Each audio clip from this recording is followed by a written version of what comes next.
जंगल में सावन का महीना चल रहा था।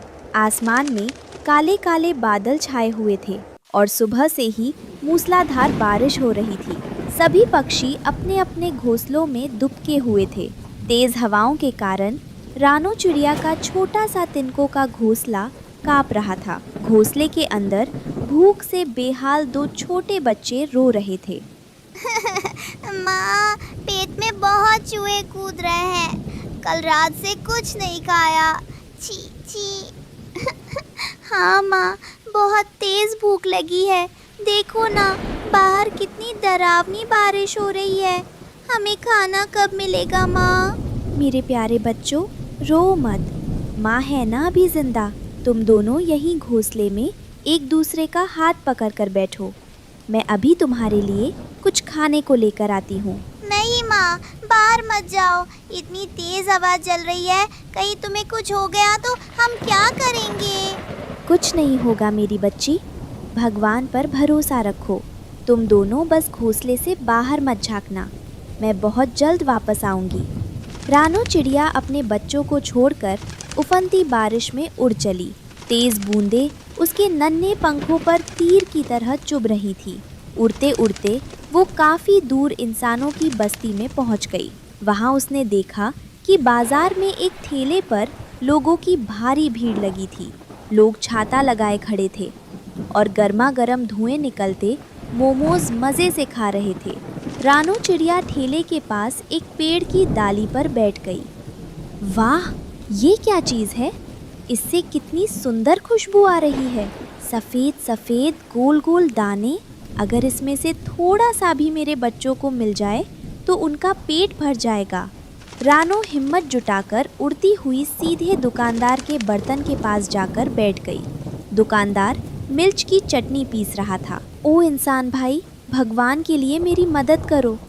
मेरे छोटे छोटे बच्चे जंगल में कल से भूखे हैं। इस तेज़ बारिश में मुझे कहीं अनाज का एक दाना नहीं मिला। कृपया मुझे थोड़ा सा खाना दे दो। अरे, ये चिड़िया उड़कर भागने की जगह मुझसे कुछ मांग रही है। ऐसा लगता है ये बहुत लाचार है। दुकानदार स्वभाव से बहुत दयालु था।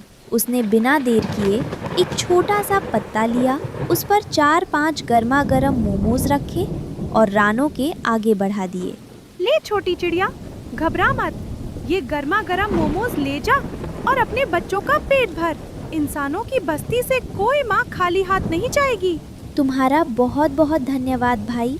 भगवान तुम्हारी दुकान को हमेशा खुशियों से भरा रखे। रानो चिड़िया अपनी चोंच में मोमोज से भरा पत्ता दबाकर खुशी खुशी जंगल की तरफ उड़ने लगी। वो सोच रही थी कि आज उसके बच्चे भर पेट खाना खाएंगे।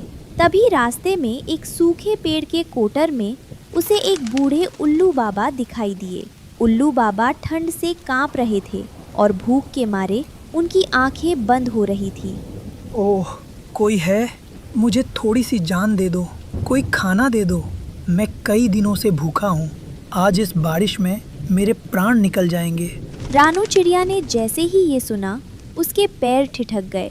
उसने नीचे उतरकर उल्लू बाबा को देखा। अगर मैं ये मोमोज इन्हें दे दूंगी तो मेरे बच्चे भूखे रह जाएंगे, लेकिन अगर मैंने इन्हें नहीं दिया तो ये बुजुर्ग बाबा आज भूख से मर जाएंगे।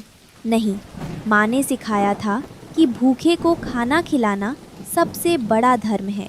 बाबा, बाबा, आंखें खोलिए। मैं आपके लिए गर्मा गर्म भोजन लाई हूँ। कृपया इसे खाइए। कौन हो तुम बेटी? अरे, ये तो मोमोज हैं, इतने स्वादिष्ट। उल्लू बाबा ने झटपट 3 मोमोज खा लिए। उनके शरीर में थोड़ी जान आई। पत्ते पर अब सिर्फ एक ही मोमो बचा था। आहा, मज़ा आ गया बेटी। लेकिन तुमने खुद क्यों नहीं खाया और ये एक मोमो क्यों छोड़ दिया? बाबा, मेरे घर पर 2 छोटे बच्चे हैं। वे भी कल से भूखे हैं। ये एक मोमो मैं उनके लिए ले जा रही हूँ ताकि वे आधा आधा बांट कर खा सके। अरे, तुम इतनी त्यागी हो, अपने बच्चों का निवाला मुझे दे दिया। बेटी, मैं कोई साधारण उल्लू नहीं हूँ। मैं इस जंगल का सिद्ध साधु हूँ। तुम्हारी इस ममता और दया ने मेरा दिल जीत लिया। उल्लू बाबा ने अपनी आंखें बंद की, कुछ मंत्र बुदबुदाए और अपनी चोट से उस बचे हुए आखिरी मोमो पर फूंक मार दी। जा बेटी, इस मोमो को लेकर तुरंत अपने घोंसले के पास जा। तेरी किस्मत के बंद दरवाजे खुल चुके हैं। अब तेरे बच्चे कभी भूखे नहीं सोएंगे। आपका कल्याण हो बाबा। रानो चिड़िया उस एक मोमो को लेकर जैसे ही अपनी सूखी डाली के पास पहुंची, वो हैरान रह गई। वहां उसका पुराना तिनकों का घोंसला गायब था। उसकी जगह एक विशाल, चमकीला और बेहद खूबसूरत मोमोज का घर बना हुआ था। घर की दीवारें मुलायम मोमोज की थी और छत से गर्मा गर्म भाप निकल रही थी। घर के अंदर मोमोज का ढेर लगा हुआ था। माँ, देखो कितना जादुई घर है।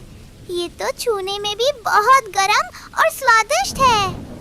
हाँ माँ, इसमें से तो वही खुशबू आ रही है जो तुमने बताई थी। हमने पेट भरकर मोमोज खा भी लिए, पर ये ख़त्म ही नहीं हो रहे। हे भगवान, ये तो उल्लू बाबा का चमत्कार है। बाबा ने सच कहा था। आओ मेरे बच्चों, मुझे गले लगा लो। तभी पास के पेड़ से उड़ता हुआ लालची कालू कौवा वहाँ आ धमका। इतनी तेज़ बारिश में ऐसा आलीशान और खुशबूदार घर देखकर उसके मुंह में पानी आ गया। उसकी नीयत खराब हो गई। अरे ओ रानो, ये महल जैसा घर इस जंगल में कहाँ से आया? इस पर तो मेरा हक होना चाहिए। तू ठहरी एक मामूली गरीब चिड़िया। चल, खाली कर इस घर को। नहीं कालू भाई, ये घर मुझे एक महात्मा के आशीर्वाद से मिला है। ये मेरे बच्चों का आशियाना है। मैं तुम्हें इसे छूने भी नहीं दूंगी। अच्छा, तेरी इतनी हिम्मत? तू मुझसे जुबान लड़ाएगी? मैं अभी इस घर को तोड़कर इस पर कब्जा करता हूँ। देखता हूँ मुझे कौन रोकता है। कालू कौवे ने जैसे ही मोमोज के घर पर अपनी चोंच मारी, एक चमत्कार हुआ। जादुई घर की दीवारों से लाल लाल तीखी मिर्च की चटनी का फव्वारा छूटा और सीधे कालू कौवे की आंखों और मुंह पर जा गिरा। उफ! आहा! बाप रे बाप! मेरी आंखें जल गई। ये क्या बला है? कितनी तीखी मिर्च है। बचाओ, बचाओ! देखो कौवे मामा की चटनी बन गई। मजा आ गया। और करो चोरी। रानो, मुझे माफ कर दो। मैं दोबारा कभी तुम्हारे घर की तरफ आंख उठाकर भी नहीं देखूंगा। मुझे पानी दो, मेरी आंखें जल रही हैं। जाओ कालू भाई, नदी का पानी पियो। किसी गरीब का हक छीनने का नतीजा ऐसा ही होता है। कालू कौवा अपनी जान बचाकर वहां से दुम दबाकर भागा। इसके बाद बारिश रुक गई और आसमान में सुंदर इंद्रधनुष निकल आया। रानो चिड़िया और उसके बच्चे अब उस जादुई मोमोज के घर में हमेशा के लिए सुरक्षित और खुश थे। इस कहानी से हमें सीख मिलती है कि दया और परोपकार का फल हमेशा मीठा होता है। जब हम दूसरों की मदद करते हैं तो ईश्वर किसी न किसी रूप में हमारी मदद जरूर करता है।